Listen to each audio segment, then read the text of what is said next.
warahmatullahi wabarakatuh. Selamat pagi, selamat siang, selamat sore, dan selamat malam kapanpun kalian menonton video ini. Nah, hari ini kita akan belajar mengenai arti penting Undang-Undang Dasar Negara Republik Indonesia tahun 1945 bagi bangsa dan negara.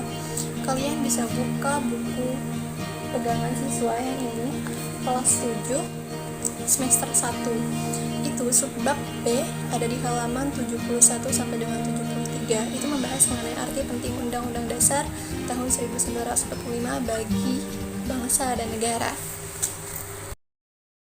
Terlebih dahulu kita harus mengetahui mengenai kedudukan Undang-Undang Dasar tahun 1945. Nah, Undang-Undang Dasar 1945 ini sangat berperan penting sebagai konstitusi bagi jalannya kehidupan negara. Nah, konstitusi itu apa? Konstitusi itu adalah hukum dasar atau undang-undang dasar. Negara Indonesia menggunakan konstitusi yang disebut dengan Undang-Undang Dasar 1945 yang dirumuskan pada sidang BPUPK kedua pada tanggal 10 sampai dengan 17 Juli 1945 yang kemudian diresmikan oleh PPKI pada sidang pertamanya pada tanggal 18 Agustus 1945. Nah, kedudukan Undang-Undang Dasar tahun 1945 ini sebagai hukum dasar. Hukum dasar di sini dimaksudkan adalah dia mendasari peraturan-peraturan hukum-hukum yang ada di Indonesia. Artinya, hukum-hukum atau peraturan-peraturan seperti peraturan pemerintah, perda dan sebagainya itu mengacu pada Undang-Undang Dasar 1945 ini. Peraturan-peraturan yang ada di bawah undang-undang itu tidak boleh melanggar yang ada di Undang-Undang Dasar 1945. Selanjutnya, kedudukan Undang-Undang Dasar Negara Republik Indonesia tahun 1945 sebagai norma hukum. Nah, norma hukum di sini dimaksudkan adalah suatu rangkaian aturan yang ditujukan kepada anggota masyarakat yang berisi ketentuan, perintah, kewajiban, dan larangan agar tercipta ketertiban dalam masyarakat.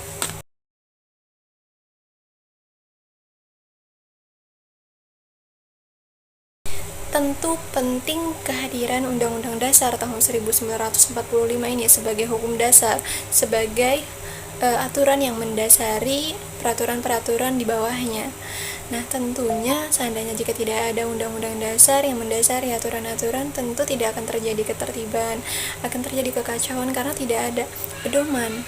Sama halnya ketika kita di dalam agama Islam, contohnya pedoman hidup kita adalah Al-Quran. Bagaimana jika hidup kita itu tidak ada pedoman? Masuk ke pembahasan arti penting Undang-Undang Dasar Negara Republik Indonesia tahun 1945. Secara umumnya di sini adalah untuk menjadi dasar dan sumber berdirinya Negara Kesatuan Republik Indonesia atau yang disingkat dengan NKRI yang kedua sebagai landasan konstitusional. Di sini Undang-Undang Dasar tahun 1945 ini menjadi acuan atau landasan bagi peraturan-peraturan yang dibuat di bawahnya. Kemudian nomor 3 sebagai aturan hukum tertinggi. Nah, sudah dijelaskan juga sebelumnya bahwa Undang-Undang Dasar tahun 1945 ini sebagai aturan tertinggi yang mana tidak ada lagi aturan di atasnya kalau dalam kehidupan bernegara ya. Nah, jadi segala peraturan-peraturan di bawahnya seperti peraturan pemerintah, peraturan daerah segala macamnya itu mengacu pada Undang-Undang Dasar 1945 itu tadi. Nah, seandainya ada peraturan yang melanggar Undang-Undang Dasar itu tadi, tidak diresmikan, tidak disahkan seperti itu.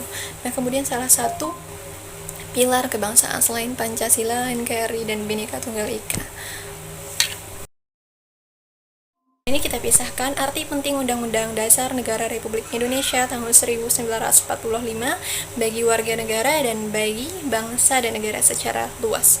Nah, pertama, pentingnya Undang-Undang Dasar tahun 1945 ini untuk warga negara adalah sebagai pedoman pelaksanaan dalam kehidupan sehari-hari. Tadi sudah dijelaskan sebelumnya bahwa Undang-Undang Dasar Negara Republik Indonesia ini tadi sebagai norma hukum, yang mana kan norma hukum tadi adalah suatu aturan yang mengatur kehidupan dalam masyarakat. Nah, sehingga tujuannya aturan ini diciptakan adalah agar kehidupan bermasyarakat itu terjadi keharmonisan, ketertiban, kenyamanan untuk bersama tanpa ada perselisihan dan kesalahpahaman. Bayangkan jika tidak ada peraturan perundang-undangan yang mengatur mereka seperti itu. Ambil contoh kecil norma hukum di masyarakat.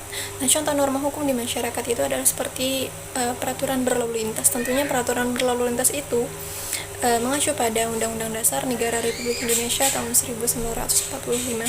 Seandainya tidak ada aturan yang mengatur dalam hal berlalu lintas, tentunya akan terjadi kecelakaan, tabrakan, kekacauan. Nah, seperti itulah.